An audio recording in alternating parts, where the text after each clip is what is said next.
Hello everyone, welcome to my academy पढ़ेगा India आगे बढ़ेगा India. In today's session, we are going to discuss a very important segment of current affairs. The name of the segment is Person in News.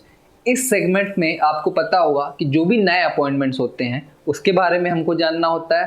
Along with it कुछ अगर डिमाइसेस हुई होती हैं या कुछ इंटरनेशनल पर्सनालिटीज़ का कोई कहीं पे इलेक्शन हुआ होता है या कुछ भी किसी इंपॉर्टेंट पर्सन के बारे में कोई न्यूज़ आती है तो वो हमको कवर करना होता है।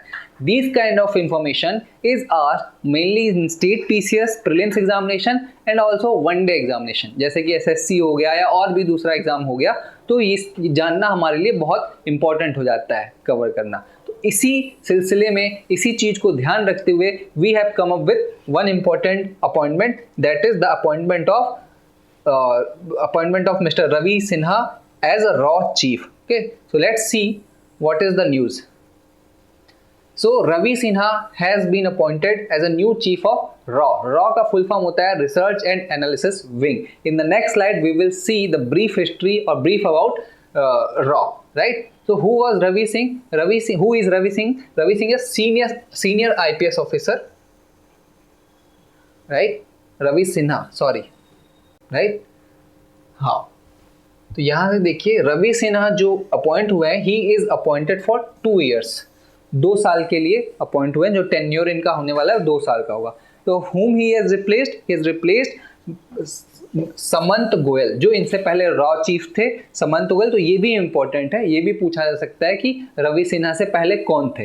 राइट, समंत गोयल का टेन्योर 4 इयर्स का था जो ऑन 30 जून 2023 को एंड हो गया। तो उसके बाद नेक्स्ट जो हेड की जरूरत पड़ी उसमें रवि सिन्हा जी को अपॉइंट किया गया। राइट,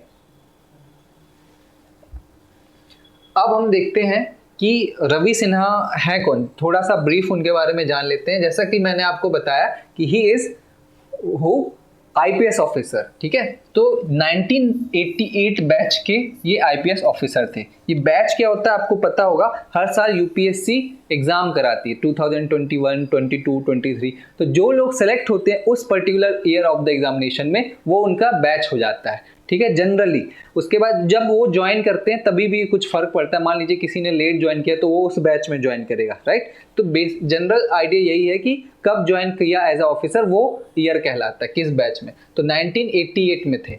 और एक कार्डर मिलता है। कार्डर मतलब ये होता है कि आप किस स्टेट में रहेंगे, तो आप सेंटर के, लेकिन किस स्टेट में काम करेंगे। तो he was IPS officer of Chhattisgarh cadre. Right, at present before selecting as a chief he was working as a special secretary cabinet secretariat। cabinet secretariat में special secretary के रूप में काम करते थे। ठीक है, और इन्होंने as an IPS officer he has served in Jammu Kashmir, north east and foreign countries. Right, तो ये आप देखिए जम्मू कश्मीर, नॉर्थ ईस्ट, ये हमेशा से डिस्टर्ब्ड एरिया रहे हुए हैं, तो इनको आइडिया है। राइट, ऐसे सिचुएशन में ऐसी जगहों में क्या होता है, और यहाँ पे भी इंटेलिजेंस वगैरह की बहुत ज़रूरत होती है। तो we can assume that he is a well qualified person to handle all the things related to रॉ। राइट, अब हम देखते हैं कि रॉ क्या है। रॉ के बारे में पढ़ रहे हैं तो फुल फॉर्म तो पता है रिसर्च एंड एनालिसिस विंग, लेकिन थोड़ी सी ब्रीफ हिस्ट्री भी पता होनी चाहिए। तो ये इंडिया का प्राइमरी फॉरेन इंटेलिजेंस एजेंसी है। फॉरेन इंटेलिजेंस एक तो होता है इंटरनल इंटेलिजेंस, आपके देश में अंदर क्या होता है, ठीक है, और दूसरा है फॉरेन इंटेलिजेंस की बाहर के लोग, इंडिया को बाहर की कंट्रीज में कुछ असामाजिक लोग like terrorists, right, what they are planning, वो क्या कर रहे हैं इंडिया के खिलाफ, क्या प्लान कर रहे हैं, ये सारी चीज़ें इंटेलिजेंस कहते हैं। ठीक है, बहुत सारी मूवीज़ होती हैं, आप देखेंगे वेब सीरीज़ भी होती है। एक वेब सीरीज़ अगर मैं आपको सजेस्ट करूँ नेटफ्लिक्स में, स्पाई करके वेब सीरीज़ का नाम ही है, तो यू विल सी कि कैसे दूसरे देश में कोई जासूस घुस जाता है और वो सारी इंटेलिजेंस गैदर कर रहा होता है, दूसरे देश को भेज रहा होता है। तो आर जो इसका रॉ का काम यही होता है। ठीक, ये फॉर्म कब हुआ था? ईयर 1968 में। 1968 में रीजन क्या था कि जो साइनो इंडिया वॉर हुआ था 1967 में, उसमें इंटेलिजेंस फेलियर था, हमको पता ही नहीं चल पाया था कि चाइना अटैक करने वाला है। तो उसको ध्यान में रखते हुए करेक्टिंग स्टेप जो हमने लिया था वो रिसर्च एंड एनालिसिस विंग का एस्टेब्लिशमेंट किया था, राइट। तो ये इसका बैकग्राउंड है और इसका रोल क्या है, फंक्शन की बात करें, to gather and analyse intelligence related to India's national security. India की जो नेशनल सिक्योरिटी है उससे रिलेटेड हमको इंटेलिजेंस गैदर करना, ठीक है। इंटेलिजेंस का मतलब क्या होता है, जैसे मैंने आपको बताया कि कोई हमारे खिलाफ क्या करने वाला है ना, इंडिया के खिलाफ और भी चीज़ें होती हैं कि ड्रग्स की एक्टिविटी हो रही है, ह्यूमन ट्रैफिकिंग हो रही है ना, जो भी ऐसी क्रिमिनल एक्टिविटीज़ होती हैं जो कि देश को नुकसान पहुंचाती है, नेशनल इंटरेस्ट को नुकसान पहुंचाती है, तो इनके बारे में माइन्यूट इन्फॉर्मेशन, इंटेलिजेंस इन लोगों को पहले से ही पता चल जाता है कि देश में क्या होने वाला है, कौन क्या प्लान कर रहा है, राइट। ये इनका काम है। सेकेंड काम है particularly in areas such as terrorism, nuclear proliferation and regional conflicts, right? कि कोई टेररिस्ट एक्टिविटी तो प्लान नहीं हो रही है, कोई न्यूक्लियर अटैक तो प्लान नहीं हो रहा है, कोई आसपास का पड़ोसी देश कोई न्यूक्लियर प्रोलिफरेशन मतलब न्यूक्लियर हथियार तो नहीं बनाने की कोशिश कर रहा है। ये सारी चीज़ें ध्यान रखते हैं ये लोग। और साथ ही साथ ये भी देखते हैं कि कोई आपस में कॉन्फ्लिक्ट हो रहा है अगर किसी दो देशों के बीच में या इंडिया में भी आपस में, तो उसका इंडिया पे क्या असर पड़ सकता है, right. Then it also conducts covert operations abroad to protect India's interest.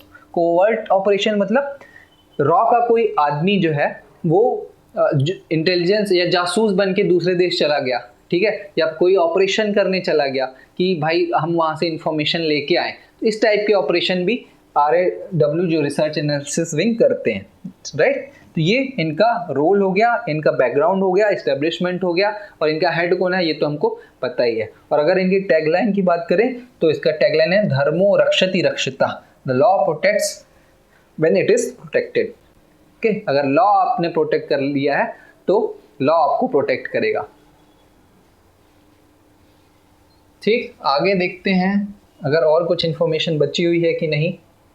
हाँ, चैलेंजेस। रवि सिन्हा जी बन तो गए हैं रॉ के चीफ, लेकिन उनके सामने काम क्या रहेगा, चैलेंज क्या रहेगा। तो बेसिकली 3 चैलेंजेस यहाँ हम लोग डिस्कस करेंगे। सबसे पहले तो maintaining a delicate balance between national security and international relation, right. ये क्या है, इसका मतलब मैं आपको बताता हूँ। नेशनल सिक्योरिटी का मतलब तो ये हुआ कि हमको अपने कंट्रीज के लोगों को सेफ रखना है बेसिकली, राइट। और इंटरनेशनल रिलेशन को कैसे ये बैलेंस होगी नेशनल सिक्योरिटी। मान लीजिए आप किसी कंट्री में जासूसी करने के लिए कोई ऑपरेशन चला रहे हैं और उस कंट्री को पता चल गया कि यार ये तो हमारे यहाँ जासूसी कर रहा है, तो उससे रिलेशनशिप खराब होंगे, राइट। बहुत सिंपल सा एग्जांपल है कि अगर आपके दो दोस्त हैं, अगर आपको पता चले कि किसी दोस्त को मैं ट्रस्ट करके कोई बात बताता हूँ, वो बात किसी और को बता देता है, तो आप उससे रिलेशन आपके खराब हो जाते हैं, ठीक है। तो यही चीज़ यहाँ पे भी है कि हम दो कंट्रीज मान लीजिए आपस में दोस्त हैं, लेकिन वहाँ पे आप जासूसी करने जा रहे हो, तो ये एक चैलेंज रहेगा कि भाई नेशनल इंटरेस्ट भी बना रहे, प्रोटेक्टेड रहे, और हमारा जो इंटरनेशनल रिलेशंस हैं वो भी अच्छे से चलते रहें, ठीक। दूसरा चैलेंज इनके सामने आएगा, adopting to the constantly evolving landscape of modern technology, ठीक है।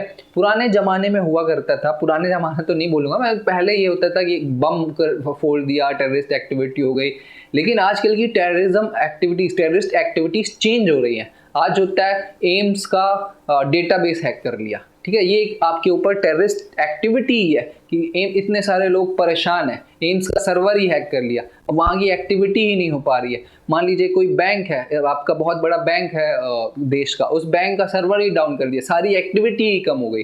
तो लैंडस्केप जो है वो चेंज हो रहा है, पहले जैसा नहीं रहा कि सिर्फ बम फोड़ना, लोगों की हत्या करना ही टेररिस्ट एक्टिविटी। एक नया स्पेस तैयार होता है जिसको साइबर स्पेस कहते हैं, वहाँ से जो है कंट्रीज को परेशान किया जाता है। तो इस चीज को अडॉप्ट करना, वैसी टेक्नोलॉजीज डेवलप करना, वैसा नॉलेज डेवलप करना, वैसा मैन पावर डेवलप करना who are skill enough to analyse these kind of threat. तो ये इनका दूसरा चैलेंज रहेगा। जो तीसरा चैलेंज रहेगा वही मैंने आपको बताया है, साइबर थ्रेट। साइबर थ्रेट जो है वो यही सारी चीजें हैं, है ना। टेक्नोलॉजिकल एडवांसमेंट हो गया, AI आ गया, ठीक, कोई भी दूसरा कुछ बन के, मतलब आपको पता ही नहीं चलेगा। वीडियो में इतने ओरिजिनल वीडियो लगते हैं कि जैसे मेरी जगह कोई इंसान बोल रहा होगा, लेकिन ऐसा लगेगा कि सॉरी मशीन बोल रही होगी, लेकिन ऐसा लगेगा कि मैं ही बोल रहा हूँ वीडियो में। ठीक, तो इन सारी चीज़ों को टैकल करना इनके सामने एक बहुत बड़ा चैलेंज रहेगा, राइट। तो ये था ब्रीफ अबाउट रॉ एंड इट्स चीफ, राइट। तो thank you very much for watching us. Keep sharing our video, keep watching our video, like कीजिए, सब्सक्राइब कीजिए, और कोई भी डाउट हो कमेंट करके बताइए। Thank you once again.